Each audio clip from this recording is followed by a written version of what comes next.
to the penalty box, and then, well, you might think it's a kind of magician's act because nothing goes right for them then. Everything's whipped away.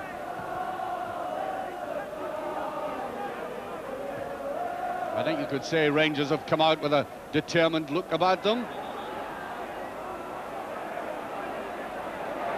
Jimmy Nicholl, and away comes Dougie Bell, having a marvellous game for Hibs.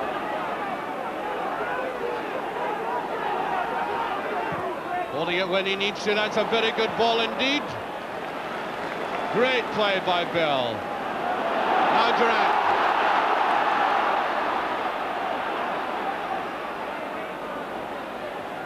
Here's McCoy's. And they got the corner. Good move there by Durant. And Cooper will take this. 7 minutes of the second half gone.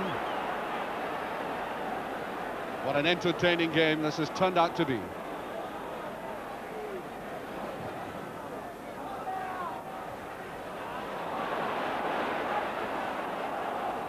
Jonas, slight suspicion of handball there, but Davy Cooper. Oh, brilliantly saved by Ruff. Superb afternoon he's having. Taken there by McCoy, no hesitation, and brilliantly saved. Nicola there, I think there's a bit of a diversion in the stand. Somebody let off a rocket right in the end of the stand there. Separation between the two supporters, and the police are in very quickly. We didn't see it actually happen, but somebody tells me it was a rocket of some kind. The 5th of November is well past.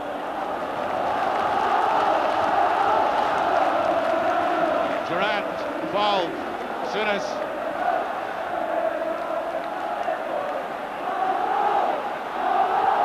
McPherson.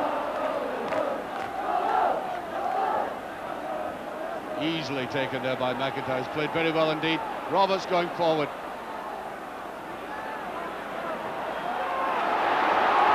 There's McCoy for the chance, and again, well, brilliantly, and what a day he's having.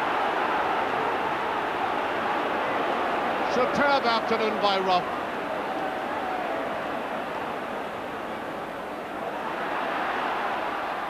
Roberts couldn't get that one. Dougie Bell.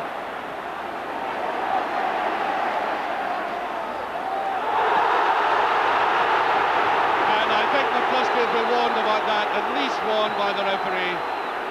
And he's being booked.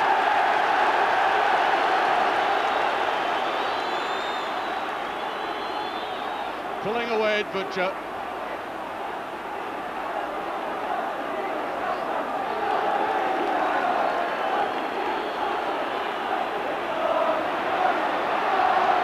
In goes Cooper. Free kick. Rangers really applying the pressure.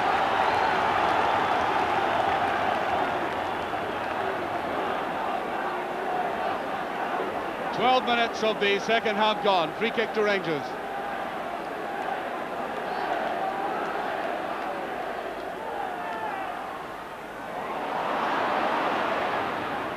And it goes, and that's a brilliant save again.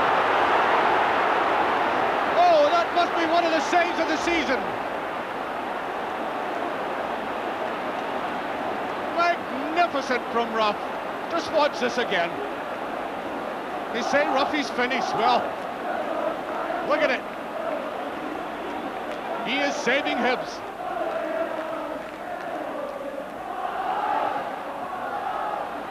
Up goes Butcher. Flat. Appeals for a penalty, but no.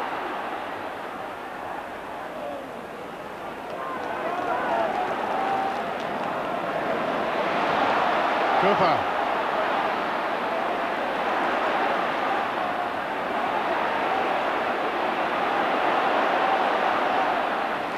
McPherson. Nicholl. Souness. And that was as clear a chance at goal as he could get. It's been so congested.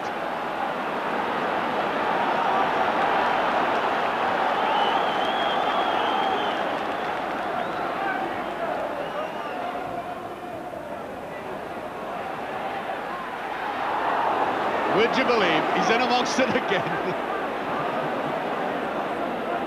Totally unruffled.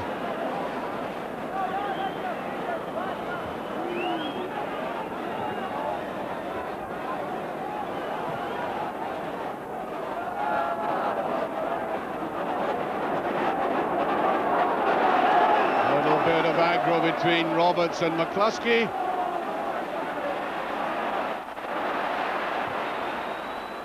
On towards Durant. Cooper. To Monroe. Roberts.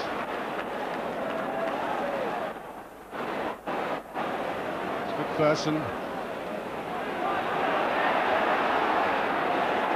Monroe. McPherson. Cooper. Brilliant play by Cooper. Still can't find a gap. Needed a little chip.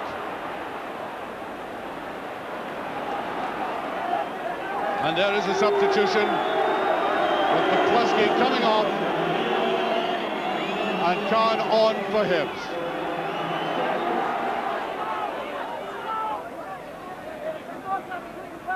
On its way towards Ali McCoist.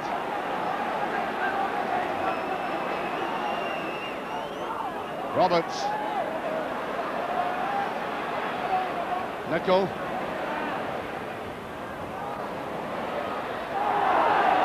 Cooper.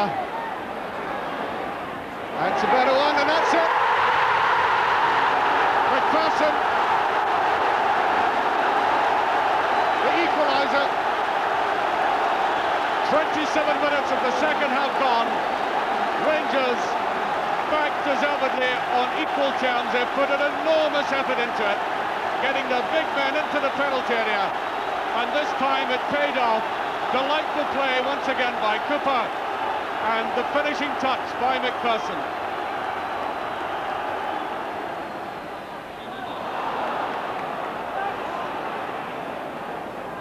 Throw to Hibs.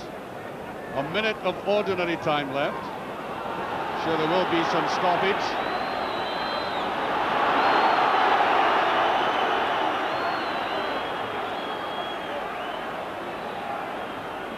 Biggie Bill quite aggrieved by something. Cowan trying to go around the side. And it's a goal kick.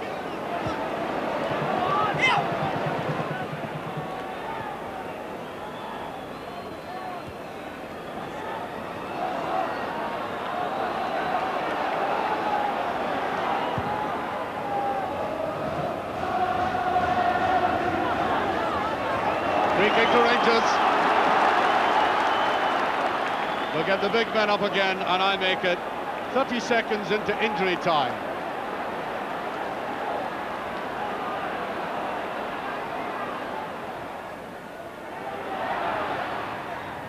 Durant. Here's Cooper.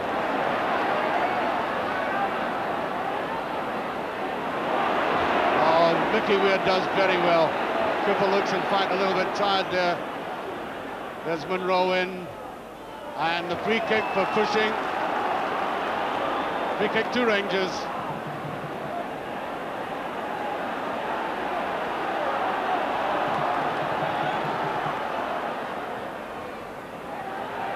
Up goes Butcher.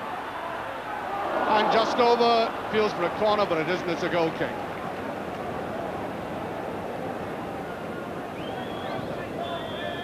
And there goes the final whistle. One each. A game that was an astonishing spectacle at times, with Rangers having so much pressure, getting that equalizer late on in the game, fighting right to the end, not only deserving that draw. In fact, but for marvellous goalkeeping by Alan Ruff, they would have taken both points. Well, that was it, and I thought it was absolutely marvellous entertainment, although immediately, I suppose, Rangers might be saying that that was a bad result for them, because hadn't they declared before the game today that they had to win all the home games have they stood a serious chance of winning the championship, even though tonight they stand at the top of the table. Let me immediately credit the Hibs defence, particularly the young players, for absorbing a lot of pressure. I thought they remained remarkably cool. And of course Rangers were faced, not for the first time, I hasten to add, by an absolutely brilliant goalkeeper, Alan Ruff. I'll be getting to Ruffy in just a minute. As for Rangers themselves, they really must be perplexed. They had about 95% of this game, they really did, and played some lovely football in midfield right up to the edge of the penalty area, and then it all dissipated. They can't do it in the box at the moment. Part of the play is that the strikers, and of course they've scored a lot of goals when they're really marked very closely, getting away from the markers in the penalty area and finishing it. That is where they're vulnerable at this moment in time. Well, I mentioned Alan Ruff. I thought he was absolutely superb this afternoon. He must have broken the hearts of many a Rangers player. Indeed, coming down the marble staircase at Ibrox, he passed Davy Cooper, who just looked at him, shook his head and said, "Why did you do this, dear Ruffy?" Well, I asked Alan after the match if this was in fact one of his best performances in a long time. Yeah, I think so. I think the last time I played like that, funnily enough, was back here again. I can't remember the score that day, but I think we did quite well. You might have won that day, actually. I think we did win. I think Colin Harris scored late on in the game, and I think we did win. You seem to be quite unperturbed out there this afternoon, even though Rangers were really putting on the pressure. No, I think it's always been the same. The larger the crowd, the better it is. I think any professional, if they can't turn it on in an atmosphere here in the park, the crowd, everything, it's absolutely fantastic. Yes, but it didn't upset you in any way, that's what I meant. No, I don't think I ever am upset, but I enjoy it, it's good. Obviously it's not so good if we're losing goals, but we've been playing particularly well just now. I don't think we've lost more than one goal in the last 3 or 4 games, which is good for us. Well, I don't want you to be modest, but I thought some of these saves today were you at your very best. Now that header from McCoist in the second half, I mean, can you remember very much about it? It happened in just a blink. Yeah, it just came over. It's just one of these things that I was in the right place at the right time, and it was just a reflex save. It hit off my hand. I mean, it could have went anywhere. I think, fortunately, one of that save was fortunately a bit lucky. Now, 2 or 3 times, in fact, I began to lose count, Alan. The Rangers striker, well, Ali McCoist in particular, was in on top of you. Did you have any particular ideas as to how you would snuff the move out, or was it just a case of keeping your fingers crossed? No, I think it's unfortunate. I've heard Ali's been getting a bit of stick just now, but I think if you look at today's game and you were here, I think majority, 90% of my saves were from him, and that is a good thing, like a striker getting into positions. At least he's there, even though he's not scoring them, he's there.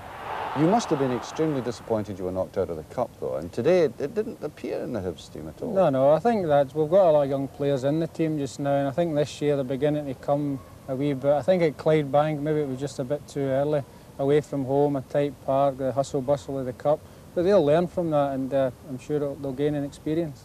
A lot of saves in Ruffy yet. And by the way, although it's a disappointing result for Rangers today, I suppose they've now gone unbeaten in the last 14 league games. And what about the result of the day at Dens Park? Now, who would have bet that that would have happened this morning? But it did. 4-1 for Dundee, even though Celtic went into the lead.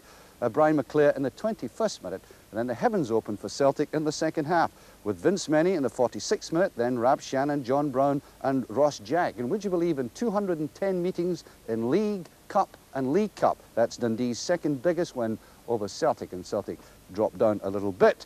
Great result for Dundee United at Pittodrie today. The only goal of the game scored by Eamon Bannon in the 55th minute, and Dundee United are now the only Premier League team unbeaten this year. That's in 1987. Hearts won, St Mirren nothing. The only goal of the game there scored by John Cahoon in the 46th minute. Craig Patterson got the only goal of the game against Falkirk at Fir Park today for Motherwell. And what about Hamilton? Off the bottom of the league for the first time this season. So it's not just what they did at Ibrox, but they're now fighting back. Now, wonder if they can make it.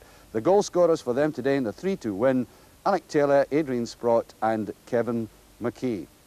Let's have a look at the Premier League table. There it is now, and Rangers have gone to the top on goal difference. They are plus 46 to Celtic's plus 39.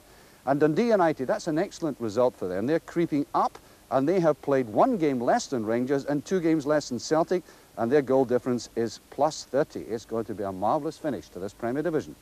Now then, there's been talk over the past couple of days of Rangers showing decided interest in a Republic of Ireland internationalist.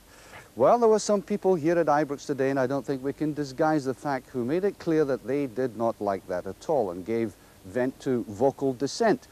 Well, you know, though Rangers supporters are enjoying the success, and they've had great success this season, and 38,000 turning up is indicative of that, I think they would be fooling themselves if they didn't realise that Mr. Souness and Mr. Holmes really mean business. I'll say again what I said when Graham Souness arrived here, that they want to put Rangers back on the European map, and they will sign a one-eyed, Hottentot transvestite if he can play well. And if some people think that signing a man of a religious persuasion would be even worse than that, then I think they're deluding themselves. And if a signing like that would leave empty seats in this marvellous stadium, they'll simply be filled by people whom Rangers want to see, coming to see only good football. From all of us here, good night.